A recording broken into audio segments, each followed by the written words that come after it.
Go ahead, Donna.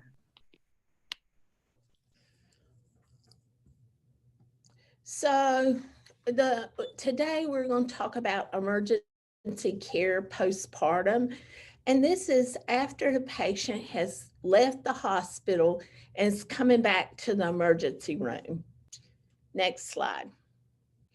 So hi- in the emergency room, physicians are often seeing chronic hypertensive patients that are older and often sicker than our patients.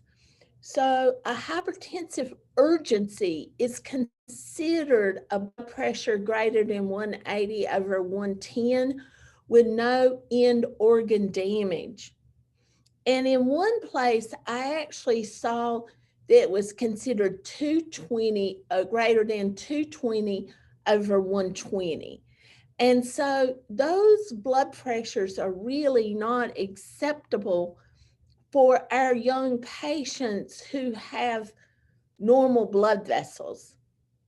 So, hypertensive emergency is when there is hypertension associated with end organ damage, pulmonary edema, cardiac ischemia, neurological deficits, acute renal failure, aortic dissections, and obviously eclampsia.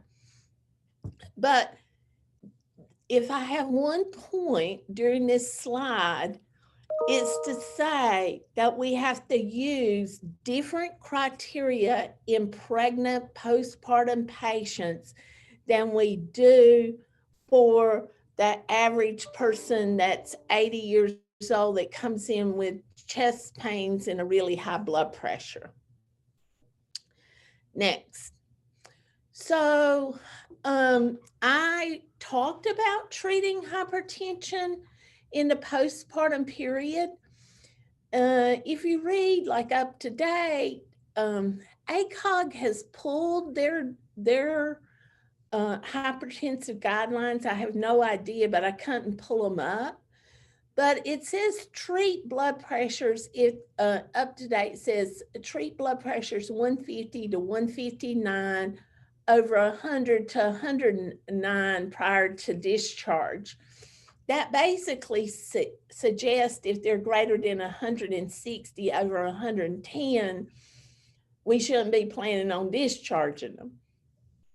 But like I told us in a prior talk, I really consider treating blood pressures if they're greater than 140 over 90. And the reason I do this is the patient has the most help in the hospital. And often our blood pressures are taken when the patient, they wake them up in the middle of the night, they take them laying down. Sometimes they take them laying on the side. So we're getting the very best blood pressures that you can possibly get in the hospital.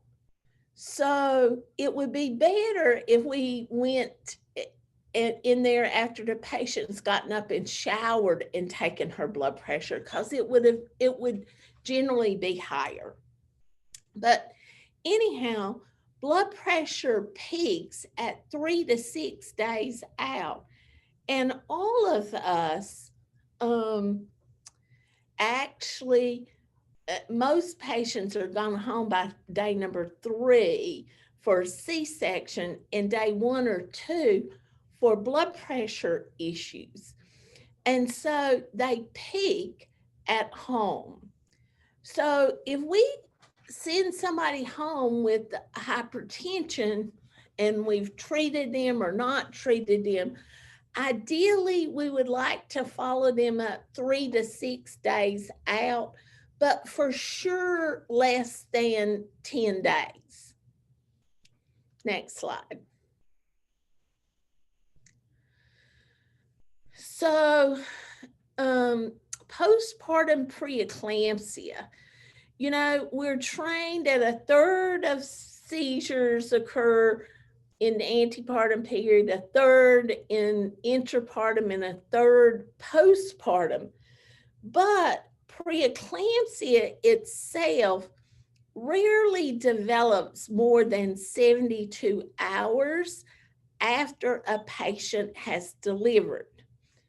Approximately 5% occurs after discharge, and it can occur up to 6 weeks out.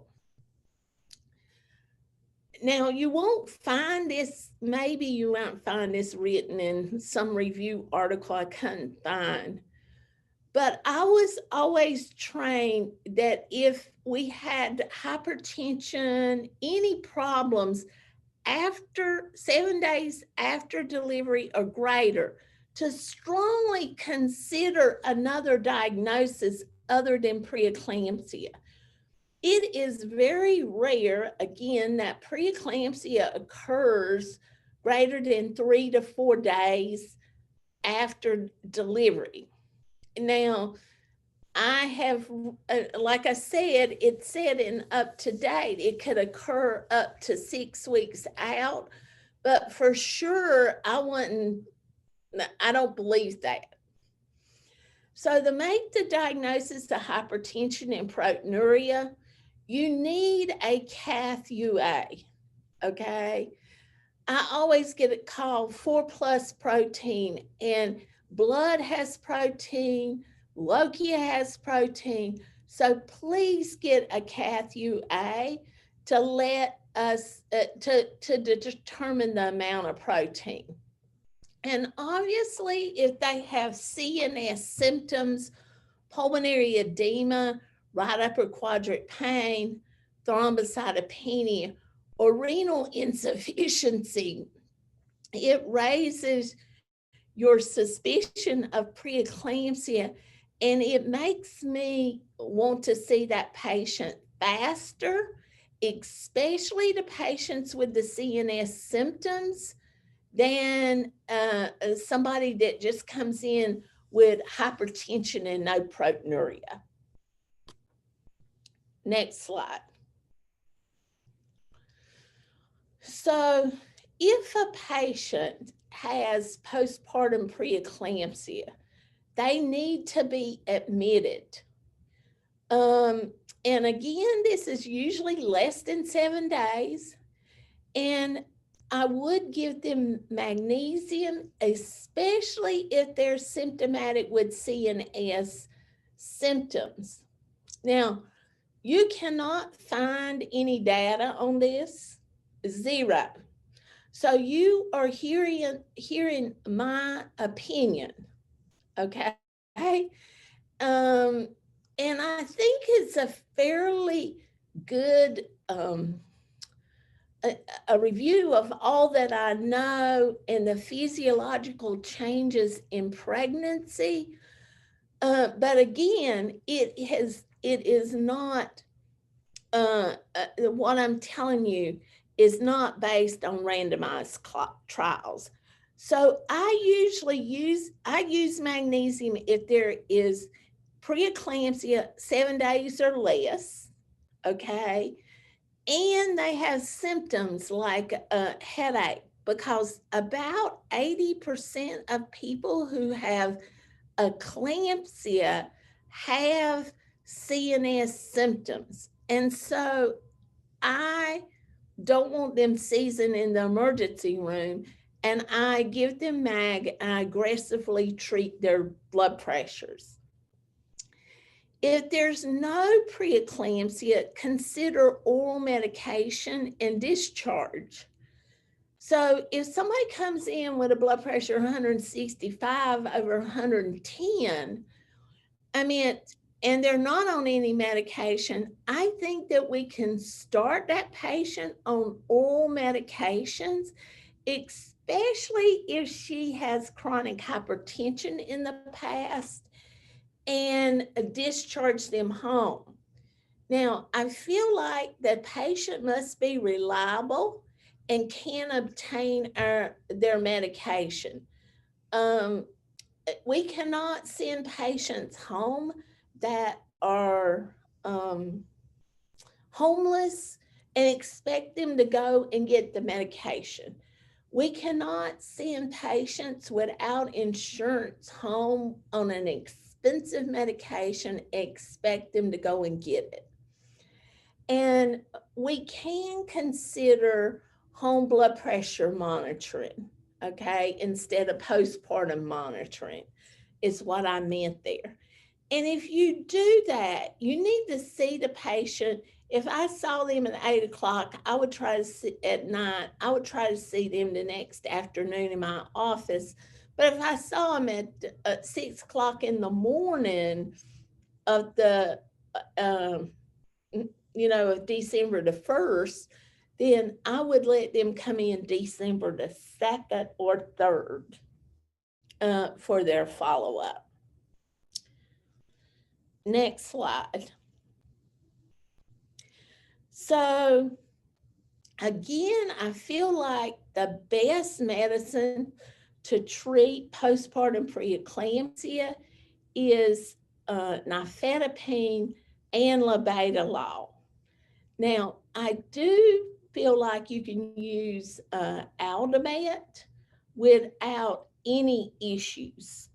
It's just not as good an antihypertensive as a nifedipine and labetalol. Now, in the postpartum period, we also need to understand if the patient's breastfeeding or not.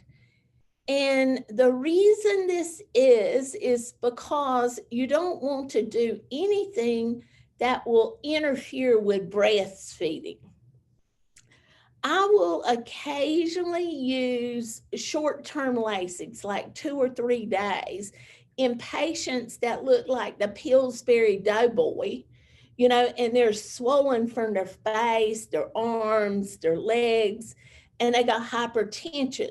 So Lasix helps those people because they got volume overload. And occasionally I will use enalapril, but enalapril should be avoided, or it's not the best medication for a breastfeeding mother, is what I should say. You can still use it, but it's not the best medication for a breastfeeding mom. And Lasix isn't a problem in that it doesn't harm the infant. You just worry about it interfering with breastfeeding. Next slide, please. Okay, postpartum eclampsia. It's not infrequent. I mean, we probably get called 6, 7 times a year to come down to the emergency room because we got a postpartum patient season. It's very important to do the ABCs: airway, breathing, circulation, okay? Protect their airway. If they're hypoxic, put on oxygen. And if they got bad hypertension, ordering the medicine to lower that. Magnesium, again, this is, Sabah had one paper 25 years ago that said a 6-gram bolus followed by 2 grams an hour got you in the therapeutic range better than a 4-gram bolus followed by 2 grams an hour. And based on that paper, I still give a 6-gram bolus followed by 2 to 3 grams an hour. Now, in patients who have postpartum eclampsia, I worry a little bit about their kidneys. Now, this is a Donna-ism, and so I put a Foley catheter in them to see A, how much urine they're putting out, and B, the color of their urine.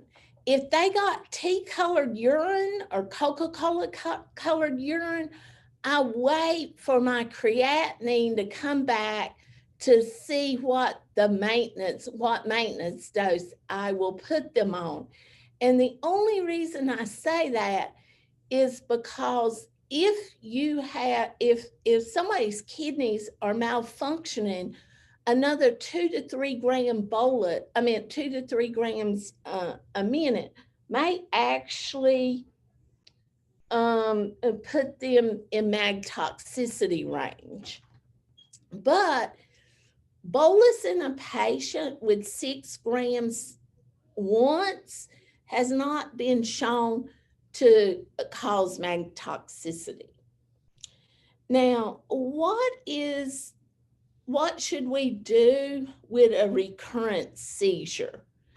Now, if there's 2 seizures in less than 20 minutes, we should rebolus them with 2 to 4 milligrams. If you're out of Parkland, you will say that you need 10 milligrams, but not everybody believes that. And so it depends, how you can do 2 or 4. So if they've had one seizure greater than 20 minutes after the first bolus, then you can also rebolus this. Now, Sabai published that the goal of the MAG levels, if you're going to follow those, should be 4 to 6 milligrams per deciliter. I read another source last night that said 5 to 8 milligrams per deciliter. If I got a person with a recurrent seizure, I'm going to push them to the higher end of that 6 to 7 than I am on the low end. But if somebody's just got a seizure and I mag them, then I'm okay with the lower end. Now, if I got a seizure, most of the time, probably 70% of the time, I get called and said her CT scan's negative, or she's got press on her CT scan. There's really no need for neurological imaging if it's straightforward preeclampsia, unless there is a deficit, like their hand doesn't move or it doesn't change, or there's a status. If there's status epilepsy, then there's a higher chance that there is something neurological going on. Now, the post-ictal state, if you've seen an eclamptic and watched them, you know that they go out. It's a general tonic-clonic seizure, and then they go to sleep and snore like for literally about 20 minutes, and then they wake up. So a post-ictal state is normal. A neurological deficit is not normal. Next slide. So pulmonary edema is also another thing that ER doctors see very frequently. Now, in my opinion, again, this is a clinical diagnosis, okay? The patient presents with shortness of breath, increased respiration rates. Usually they're anywhere from 24 to 28. If they're greater than 32, you're in some trouble, okay? Or greater than 30. You need to get the Lasix fast, and you also need to call respiratory therapy. And the patient has crackles. You can't miss them. So you treat that with IV Lasix. And if it's in the postpartum period, 2 weeks within the postpartum period, remember your GFR goes up by 40% in pregnancy, and it takes a while for it to decrease. And therefore, I start the individual with 10 or 20 milligrams of Lasix, because if we give them 40 milligrams, they will put 5 to 8 liters out in no time. And if they're hypertensive, you need to decrease the hypertension or decrease the afterload. Next slide. Now, congestive heart failure presents with pulmonary edema. And so often there's a chest x-ray and an echo ordered to ensure that the patient doesn't have congestive heart failure.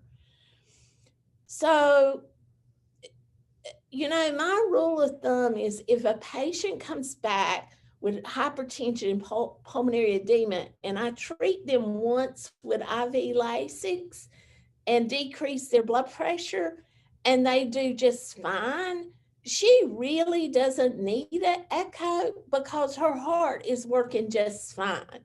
But if she requires more than 2 doses of Lasix, for sure she needs an echo, because normal postpartum edema is easy to break, but if they got congestive heart failure, it is not easy to break. And if they have congestive heart failure, it is important to consult cardiology and have a strict plan of follow-up with cardiology, because most of these people can have reverse congestive heart failure. All right, that is it. Oh, no, I got one more. Pulmonary embolus. The treatment and the diagnosis is the same in the postpartum period as the intrapartum period. So there is, the emergency room physicians use D-dimer, and D-dimer is not reliable in pregnancy. Now, it is not reliable. It's even more unreliable in the postpartum period than it is in pregnancy. And so don't use it. I personally wouldn't rely on it to about 6 weeks. And the reason I wouldn't is because there's about a 10-15% that can still be abnormal just due to pregnancy. And so I would wait 6 weeks and rely on my testing other than the D-dimer to triage. There's one, wait just a second, go back. So there's one thing I will say, that if you got a patient that's, she goes home and she throws a pulmonary embolus, the first night she's home. When you have a C-section patient, please, if they're with greater than 7 days out, you don't even have to think about it.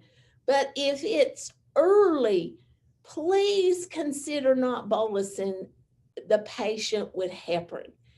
And the reason that is the case, they usually bolus patients with 10,000 international unit or 10,000 units of heparin.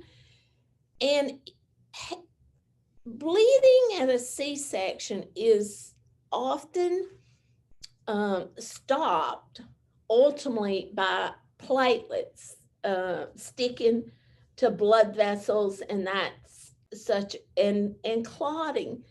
And if the surface edges are still raw. And so we can feel a belly full of blood still pretty quickly if the C-section scar starts bleeding. And if I have a patient with a mitral valve, mechanical mitral valve or something that I need to start heparin on immediately in their post-op period, I don't bolus them. I start with the heparin doses and escalate and follow my PTT. It takes me just a little bit longer to get there, but I don't overshoot significantly to cause bleeding. Now, that is the end of my presentation. And I'm thinking, oh my God, why in the world did that last slide have on late preterm birth and early term delivery? I'm thinking, I didn't look at that. I must have been like, I don't drink that often. I didn't even have a glass of wine or anything.